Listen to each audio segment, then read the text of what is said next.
Okay, you should be on the second paper in your notes. And what I'm going to have you do is try to fill out the reasons on your own.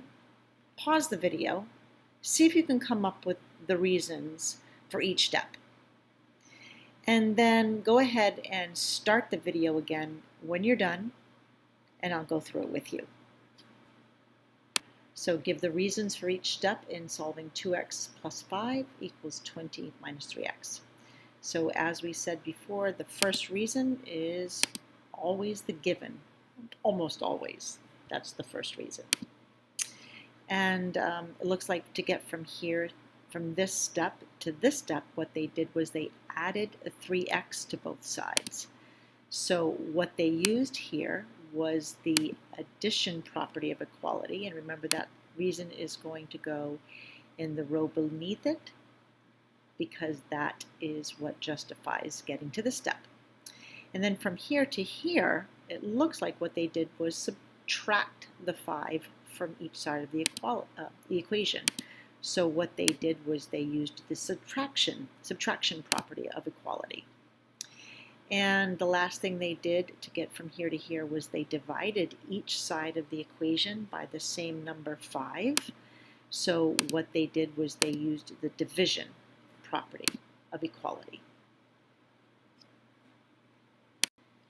So just wondering how you did if you tried out the reasons on your own. So let's go to number 2, and this one I'm going to do with you, and because this one's a little bit more difficult, because on this proof we're not only filling out some of the reasons, we're also filling out some of the statements based on the reasons. So let's start with the first statement. And we're told that the first statement that we write in here, what's missing, is the given information. And I can see at the top that we want to give the reasons for solving this equation. So this right here is our given information. Go back over here. Oh, might be this one. And let's go ahead and fill in that first statement. So that statement is exactly the equation we were given. And then from there, we now have to fill in the reason for how they came up with this equation. So how did they get from here to here? Well, it looks like they added 11 to both sides. And so the reason that they could get to this step from here was they used the addition property of equality. Notice I didn't put the arrows this time. You can put the arrows each time if you like, just to remind you that this operation that you did here, the reason for it comes here. So the addition property of equality is how I got from here to here.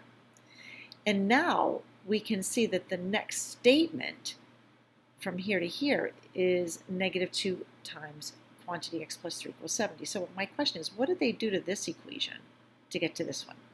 And I can see that there's no more division here. The division is gone. So they must have undone the division. And to undo division, you have to multiply. So they must have multiplied both sides by this denominator 5. So if you multiply both sides of this equation by 5, the 5's will cancel out here, and you're just left with the numerator, -2 times quantity x plus 3. And on this side, you're left with 14 times 5, which is 70. So the reason for this step is that they use the multiplication property of equality on this. So they went from here to here by using the multiplication property of equality. So again, this reason, the reason here is for this step. So now we have to fill in a statement. What did they do to this equation to get another equation using the distributive property? And we all know the distributive property. So what they must have done was they must have distributed the -2 to the x and to the positive 3 to get -2x minus 6 equals 70. Again, the reason to get to this equation was that they used the distributive property on this equation. So now I can see that they've used the addition property to get from here to some new equation. So I'm missing the statement. The statement is the new equation. So what did they do using addition property? I'm going to guess that they added 6 to both sides. They had to add the same thing to both sides. So it looks to me like they added 6 to both sides to get the new statement, which is negative 2x equals 76. And the last thing they did to get from here to here was they must have divided each side by negative 2, which means that the reason for this step, which goes down here, is going to be that they used the division property of equality. Okay, so now it's time for you to try one on your own. We just did the one here where you had to fill in statements and reasons, and that's what you're going to have to do here as well. Fill in some reasons and some statements. So pause the video, fill in as much as you can, and then restart the video to check to see if you have it correct. So let's see how you did with filling in the reasons and the statements as well. So hopefully you put down that the first reason was the given equation. That's the equation we were given, so that's the first reason. And it looks like to go from here to here, what they did was they distributed, so they used the distribution property or distributive property. And then this reason said that they simplified and combined like terms. So they did something to this equation to get some new equation that was simplified.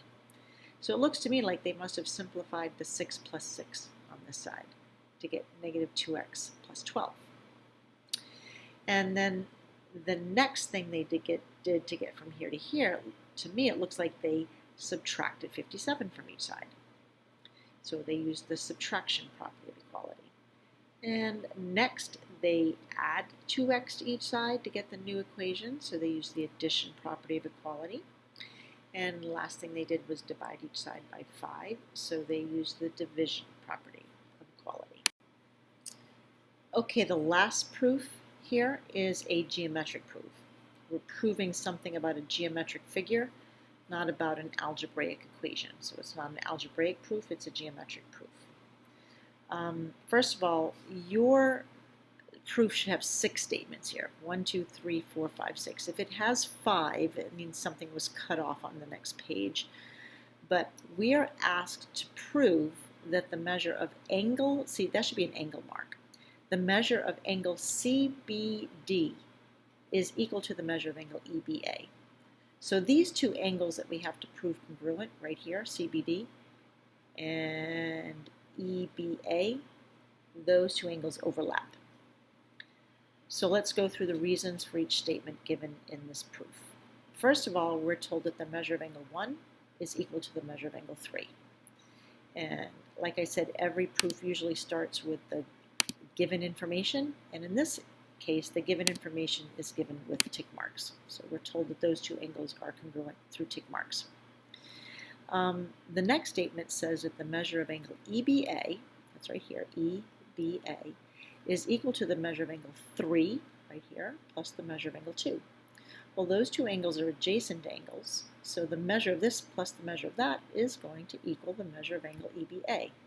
And that's actually the angle addition postulate. That's page 25 of your textbooks. We were also given this in our notes when we were studying section 1.4. That if two angles are adjacent angles, like these two angles are, then the measure of this angle plus the measure of this angle will equal the measure of the larger angle. So that's the angle addition postulate. So that's the reason for that statement. We're just adding two angles together to get a larger angle. Now, this one is not the angle addition postulate. It looks like if you add these two angles, you get the measure of angle EBA. Be careful. The measure of angle EBA is not comprised of 1 and 2. Remember, EBA is these two angles combined. So this is not the angle addition postulate. But what I did notice is that this statement and this statement, the second and third statement, are almost identical. The only thing that changed was they replaced the measure of angle 3 with the measure of angle 1. And we can make that substitution because the measure of angle 1 is equal to the measure of angle 3. And since these two are equal, one can be substituted for the other. Remember, the substitution property of equality says if A equals B, then A can be substituted for B into any equation or expression. So that's what we've done here. We used the substitution property. We replaced the measure of angle 3 with the measure of angle 1. So we substituted the measure of angle 1 in for the measure of angle 3. Now the next statement says that the measure of angle 1 plus the measure of angle 2 equals the measure of angle CBD. Now this might be the angle addition postulate again. This one was not, but this one is. The measure of angle 1 is here, angle 2 is here, the measure of angle 1 plus the measure of angle 2, that will be the measure of angle CBD. So that again is the angle addition postulate, because these two smaller angles make up this larger angle. The next statement says that the measure of angle EBA is equal, so EBA is equal to the measure of angle CBD. How can we make this statement? We're actually using the transitive property, and let me explain why the two statements above it. The measure of angle EBA is equal to 1 and 2 added together, but then 1 and 2 added together is equal to CBD. So since these two things both equal the measure of angle 1 plus the measure of angle 2, the equality here transfers over to this, to this, to this. So the measure of angle EBA has to be the same as the measure of angle CBD. And again, that's the transitive property right here. If A equals B and B equals C, then A is equal to C. It jumps over, transfers over. And that's what we have going on here. The equality transfers over from this to this. So EBA, measure of angle EBA, equals the measure of angle CBD, transitive property. And last statement. By the way, there's something worth mentioning. The last statement in any proof should be what it is that you're trying to prove. So whatever it is that says prove this, that's your last statement. Because when you've proven it, you're done. But this particular statement and this one are the same thing. They just swap places. The measure of angle EBA, it was on the left, now it's on the right. The measure of angle CBD was on the right side of the equal sign, now it's on the left side. So that is really the symmetric property of equality. If A equals B, then B equals A. So what happened here was they just swapped places on the equal sign, and that's what we have going on here. So it's the symmetric property of equality that makes us able to change places here. One last thing before we go. How do you know whether you're supposed to use the angle addition postulate when you see two angles being added together? Remember, you can use the angle addition postulate when the larger angle, EBA, is the sum of the two smaller ones, the adjacent angles. So these two adjacent angles make that angle up. In this case, we cannot use angle addition postulate because these two smaller angles, 1 and 2, those are not the two adjacent angles that make up angle EBA. So we could not use the angle addition postulate here. And that is it for that proof.